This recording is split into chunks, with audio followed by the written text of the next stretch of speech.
اشفاق احمد سے میں نے ایک مرتبہ ایک بڑا ہی عجیب و غریب واقعہ سنا تھا۔ اس واقعے کو میں آج تک فراموش نہیں کر سکا ہوں۔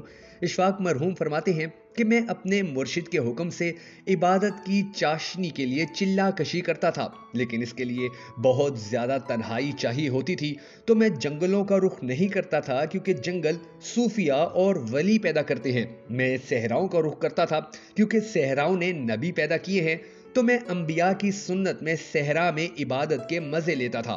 وہ فرماتے ہیں کہ ایک مرتبہ میں نے سندھ میں صحرائے تھر میں کسی مقام پر ڈیرا ڈال رکھا تھا۔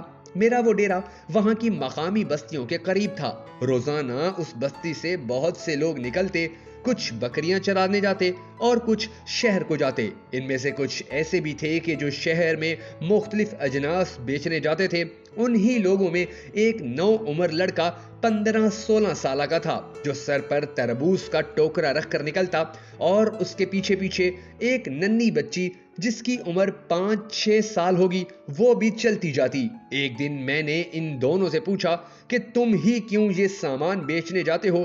تمہارے ماں باپ کہاں ہیں؟ تو ان دونوں بچوں نے مجھے بتایا کہ ہمارے ماں باپ مر چکے ہیں، اس لیے ہم تربوز اور کبھی خربوزے دوسری بستیوں میں جا کر بیچتے ہیں، اور بہن کو بھی وہ بھائی اپنے ساتھ رکھتا کہ یہ گھر میں اکیلی ڈرتی ہے۔ ایک دن صبح اشفاق صاحب نے اسے اپنے پاس بلایا اور پوچھا کہ ایک بات بتاؤ، صبح تم جب جاتے ہو تو تمہاری بہن تمہارے پیچھے، جب واپس آتے ہو تب بھی یہ تمہارے پیچھے چلتی ہے، حالانکہ اسے تمہارے آگے تمہاری آنکھوں کے سامنے چلنا چاہیے، اس طرح یہ تمہارے دھیان میں رہے گی۔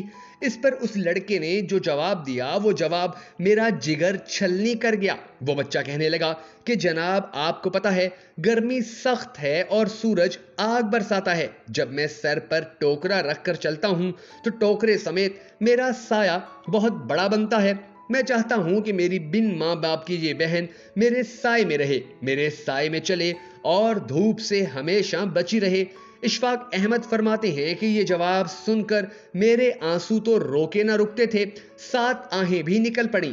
اس صحرائی بچے کے یہ جملے ایسے تھے کہ جنہوں نے مجھے عبادت کے ڈھنگ، بہنوں کے حقوق، چھوٹوں پر شفقت، یتیم کی رکھوالی اور انسانیت سب کچھ سمجھا دیا تھا۔